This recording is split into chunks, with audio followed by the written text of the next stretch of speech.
is Aprajita from evidyarthi.in, and let's continue the topics from chapter number 2, land, soil, water, natural vegetation and wild life resources. अभी तक हमने water कर लिया है, soil कर लिया है, लैंड कर लिया, बारी आती है वेजिटेशन की और वाइल्ड लाइफ रिसोर्सेज की। अब यहाँ पे आ जाता है आपका topic natural vegetation and wild life. ठीक है, तो सिल्क वार्मर्स और mulberry trees gives us silk. अब भाई यहाँ पे ये सारे पॉइंट किसको दर्शाते हैं? ऑब्वियसली नेचुरल वेजिटेशन और वाइल्ड लाइफ को दर्शाते हैं। ठीक है, आप तो जानते ही हमारे पृथ्वी पे सिर्फ ह्यूमंस ही नहीं है, हमारे साथ साथ एनिमल्स भी है, लिविंग ऑर्गेनिजम्स भी हैं, बड़े बड़े घने घने प्लांट हैं और ट्रीज हैं, फॉरेस्ट है, बहुत सी चीजें हैं। ठीक है, सो हम सबको ही तो मिलाकर इकोसिस्टम बोला जाता है इसे। सो यहाँ पे क्या बोला गया? बेसिकली सिल्क वॉर्म्स और mulberry trees give us silk. अब आपको पता है कि हमारे फॉरेस्ट एरिया, वेजिटेशन, हमारे आसपास के वातावरण में ऐसे कितने सारे जानवर हैं, कितनी सारी चीजें हैं जो हमें कितनी सारी चीजें देते हैं। अब अगर हम सिल्क वॉर्म्स की बात कर रहे हैं तो हम बात कर रहे हैं भाई ककून्स की। यहाँ पे छोटे छोटे सिल्क वॉर्म्स होते हैं जो क्या बनाते हैं? सिल्क बनाते हैं, अपने ककून बैठ के सिल्क बनाते हैं। वो सिल्क का स्कार्फ हम पहनते हैं। सिल्क बहुत ज्यादा महंगा मिलता है और ये आप सोच सकते हैं ये जानवर से मिलता है, किसी टेक्नोलॉजी से नहीं मिलता। ये एक पर्टिकुलर लिविंग ऑर्गेनिज्म से मिलता है, जानवर भी नहीं, लिविंग ऑर्गेनिज्म से मिलता है। ठीक है, फिर यहाँ पे क्या आता है? In eastern region bamboo grew in plenty can make baskets, chairs. पहले के वक्त में बहुत बहुत बहुत पहले के वक्त में आदिवासी रहा करते थे। ठीक है, सो वहां पे क्या बताया गया था? वहां पे वो लोग नेचर के सहारे ही तो रहा करते थे।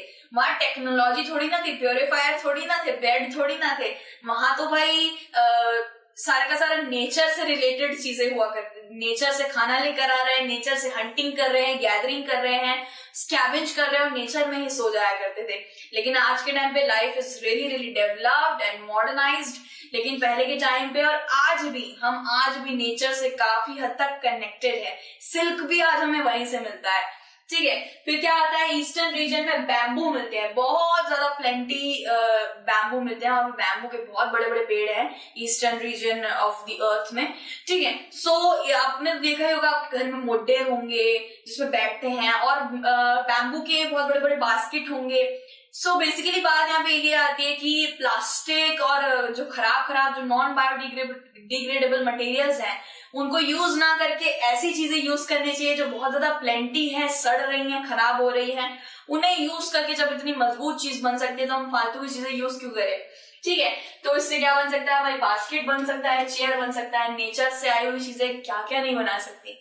ठीक है, फिर आ जाता है vegetation and plants provide us products for daily use. Yes, हमें वेजिटेशन और प्लांट एनिमल इतनी ज्यादा डेली यूज वाली चीजों को हमें देते हैं कि हमें पता भी नहीं चलता कि यार ये तो हमें एनिमल दे रहे हैं, ये तो हमें वेजिटेशन दे रही है, नेचुरल थिंग्स है ये सारी।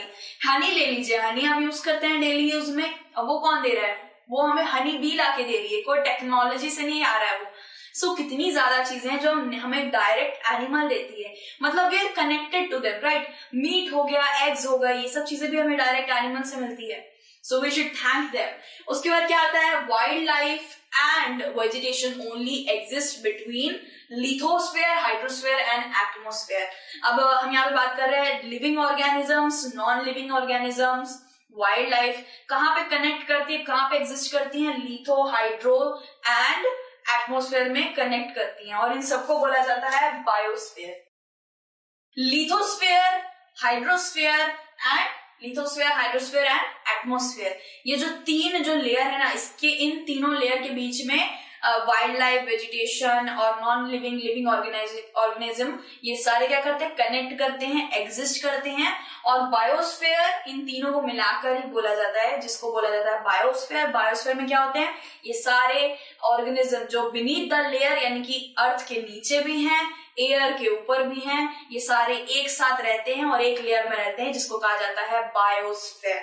ठीक है, फिर क्या आता है? फिर आता है life supporting is called ecosystem. Ecosystem को क्या कहा जाता है? जहां पे लाइफ रहती है, जहां पे लाइफ एग्जिस्ट करती है।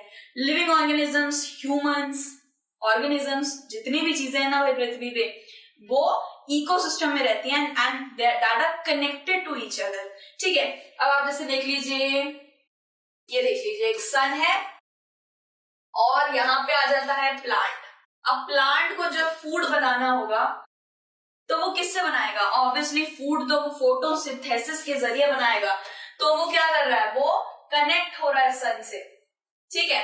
अब प्लांट, उसी प्लांट में भाई बेरीज भी उगती है, ठीक है, छोटी छोटी बेरीज भी उगती हैं और बेरीज कौन खाएगा? ह्यूमंस खाएंगे।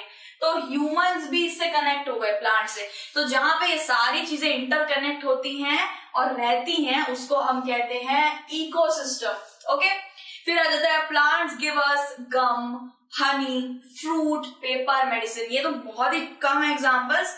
हमें plant, tree, vegetation, natural vegetation, क्या क्या चीजें मिलती हैं। श्रब्स मिलते हैं और पलाश के फ्लावर्स मिलते हैं, गम मिलता है, लैटेक्स मिलता है, शहद मिलता है, पेपर मिलता है, मेडिसिन मिलता है। पेपर, प्लांट ट्रीज को काट कर ही तो पेपर बनाया जाता है।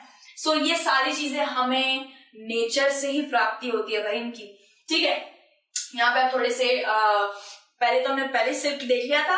अब यहाँ पे आप हनी देखिए भाई, हनी पॉलिनेशन करती है, साथ ही साथ हनी भी बनाती है, ठीक है। और फिर क्या होता है भाई, हमें फ्रूट्स मिलते हैं, बहुत सारे अलग अलग तरीके के फ्रूट्स मिलते हैं। और क्या मिलते हैं? वेजिटेबल्स मिलते हैं। So we are still dependent on nature. कुछ भी कहिए भाई, हम डिपेंडेंट हैं अभी भी भाई, कितने भी मॉडर्नाइज हो जाए लेकिन प्रकृति माँ से जुड़े ही रहते हैं, ठीक है। तो क्या आता है? Bee makes honey, helps in pollination, is a decomposer too. सो हनी डिकम्पोज भी करती है, पॉलिनेट भी करती है और हनी भी बनाती है, हनी भी, ठीक है। फिर क्या बता रहे हैं? Vulture Yeats dead animals, is a scavenger, cleanses the environment, ठीक है। यहाँ पे बताया वल्चर की बात हो रही है भाई, वल्चर की तरफ बढ़ते हैं। ये रहा वल्चर, ठीक है। वल्चर कौन होते हैं? जो डेड मीट खाते हैं भाई।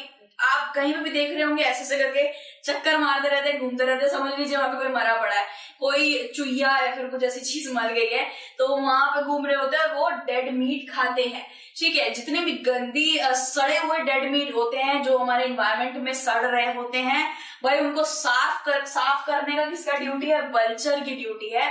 तो उसका मतलब वो एक तरीके से हेल्प भी तो कर रहा है एनवायरमेंट को, वो एक तरीके से साफ कर दे रहा है, ठीक है। और स्कैवेंजर भी है। स्कैवेंजर यानी मतलब डेड मीट, सड़ा हुआ मीट, ये सब भी खाता है, तो एक तरीके से इन्वायरमेंट की मदद ही तो कर रहा है वो।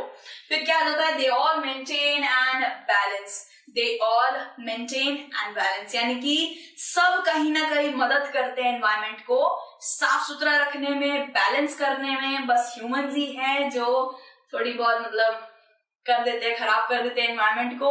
वो पोल्यूशन ये सब तो ये जानवर फैलाते नहीं, ये सब हम लोग ही फैलाते हैं। तो शायद हमें थोड़ा सा सीख लेनी चाहिए इन जानवरों से, जो प्रे एंड प्रेडिडेटर्स दोनों ही हैं भाई जानवर, लेकिन एक साथ रहते हैं, एक दूसरे पे डिपेंडेंट हैं, साथ ही साथ इन्वायरमेंट को साफ रखने की कोशिश करते हैं। क्योंकि हम तो घरों में रहते हैं लेकिन इनका जो घर है वो तो इन्वायरमेंट ही है ना, तो ये उसको खराब नहीं करते हैं, ठीक है। सो इसी के साथ हमने ये जो टॉपिक था natural vegetation and wild life complete कर लिया है। बाकी के टॉपिक्स हम नेक्स्ट वीडियो में कंटिन्यू करेंगे। Till then take care, bye bye.